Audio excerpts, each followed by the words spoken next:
देश भर में अग्निपथ योजना का विरोध हो रहा है। इस वक्त हमारे साथ बातचीत करने के लिए जुड़ गए हैं आम आदमी पार्टी के राज्यसभा सांसद संजय सिंह। संजय जी, लगातार आम आदमी पार्टी ये मांग कर रही है केंद्र सरकार से कि इस योजना को वापस लिया जाए। सवाल वही है कि आपको आपत्ति क्या है।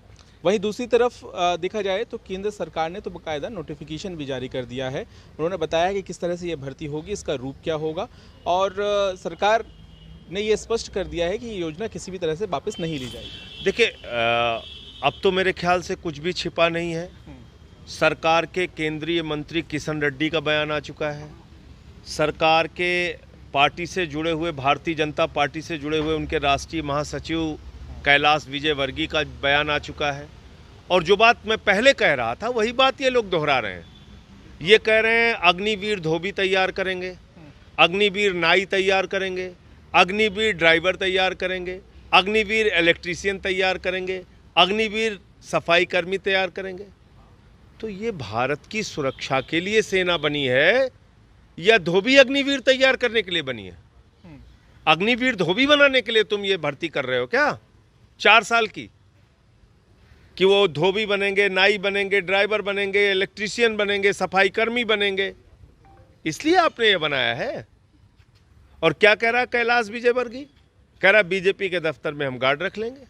तो उसका बेटा भी बहुत अच्छा बैट चलाता है, वो तो अधिकारियों को बैट से लेके दौड़ा दौड़ा के पीटता है, उसी को डंडा दे के खड़ा कर दो बीजेपी दफ्तर के बाहर।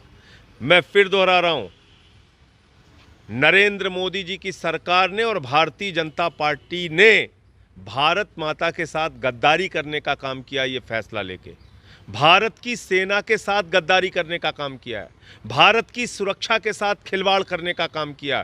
पाकिस्तान जैसे दुश्मन देश, चीन जैसे दुश्मन देश अगर हमला करने आएंगे हमारे ऊपर तो 6 महीने की ट्रेनिंग वाला जवान उनसे ज़्यादा बेहतर लड़ पाएगा, या 1 साल की ट्रेनिंग वाला जवान उनसे बेहतर लड़ पाएगा, 19 साल की सर्विस की सुरक्षा वाला जवान बेहतर लड़ पाएगा, या 4 साल की सर्विस वाला जवान उनसे लड़ पाएगा? जवाब दीजिए आप। लगातार आम आदमी पार्टी और आपकी तरफ से भी ये बातें कहते रहे हैं आप, लेकिन जवानों का क्या सोचना है? आज आप यहाँ पर कमांडो के साथ पहुंचे हुए हैं। देखिए, ये कारगिल में हिस्सा ले चुके हैं कमांडो अशोक जी।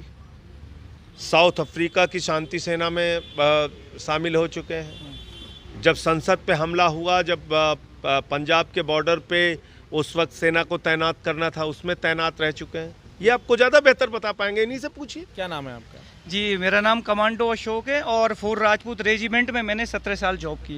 ये बताइए कि क्या ट्रेनिंग होती है, जो नए जवानों की भर्ती होती है उनकी, और ये जो नई योजना आई है, इस योजना को लेकर आपका क्या मानना है? देखो, तमाम मुद्दे सबके सामने हैं, पूरा देश समझ रहा है। मैं सिर्फ सुरक्षा को लेकर के जरूर बोलना चाहूँगा कि दरअसल पैसा समय अलग चीज़ है, आप सुरक्षा को लेकर के तो गंभीर रहो कम से कम।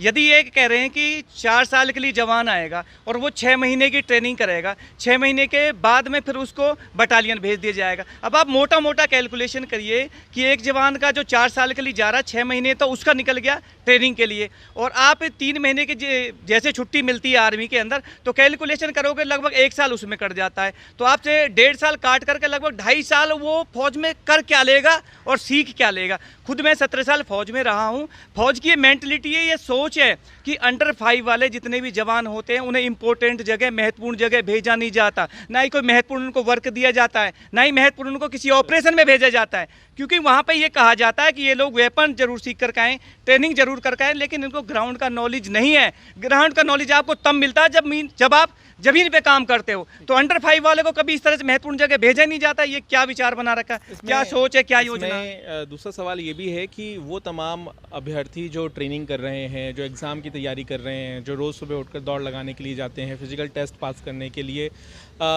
इन लोगों पर क्या इस योजना का असर पड़ेगा, और पड़ेगा तो कैसे पड़ेगा? जी बिल्कुल, बहुत अच्छा सवाल आपने जो पूछा है। दरअसल मेरा मान लेते हैं कि मेरा कोई गोल है, मेरा कोई लक्ष्य है। अब आप ग्रामीण क्षेत्रों में जाओगे तो वहाँ सबसे बड़ा सपना जो नौजवान का होता है वो होता है कि मुझे भारतीय सेना में जाना। और भारतीय सेना में यदि गाँव का कोई एक जवान, एक लड़का चला जाता है तो पूरा गाँव खुशी मनाता है वहाँ पर। अब उन बच्चों के सपने थे, ड्रीम था, उनका लक्ष्य था कि हमें भारतीय सेना में जाना है, और भाजपाइयों ने ये ड्रीम, ये सपना छीनने का कोशिश किया है। यही इसी कारण से आप देख रहे हो कितने नौजवान फांसी पे लटक चुके हैं, क्योंकि उनके सामने सिर्फ अंधेरा है, कोई लक्ष्य नहीं है किसके लिए मेहनत करे, वो क्या करे लाइफ में। ये एक बड़ा सवाल है। क्या मांग है अभी केंद्र सरकार से आप? देखिए, ये तत्काल योजना वापस लीजिए। ये आप सबसे बड़ा सवाल सोचिए ना, जो अशोक जी कह रहे हैं, एक जवान अगर 4 साल की नौकरी में पाकिस्तान से लड़ता हुआ, चीन से लड़ता हुआ शहीद हो गया, उसको आप शहीद भी नहीं मान रहे, उसको सैनिक ही नहीं मान रहे भारत का, तो आप कर क्या रहे हैं? उसके गांव में जब उसके नाम पर शहीद का गेट बनता है, उसके छाती पर जब मेडल लगता है, उसके माँ बाप का सीना जब गर्व से चौड़ा होता है कि हमारा बेटा भारत के लिए लड़ रहा है, भारत माता की रक्षा के लिए लड़ रहा है, वो सारे मिशन, वो सारी जो इंसान के अंदर की जो मोटिवेशन होती है, उसको आपने ख़त्म कर दिया इस योजना के साथ। तो इसको वापस लीजिए और जैसे पुरानी बहाली होती थी उस तरीके से कीजिए। चलिए, तो यहाँ पर संजय सिंह, आम आदमी पार्टी के राज्यसभा सांसद, वो अपने साथ जो कमांडो हैं जिन्होंने देश की सेना में काम किया है उन्हें साथ लेकर पहुंचे हुए थे और केंद्र सरकार से जो मांग है आम आदमी पार्टी को, उसको दोहरा रहे हैं कि इस योजना को वापस लिया जाए।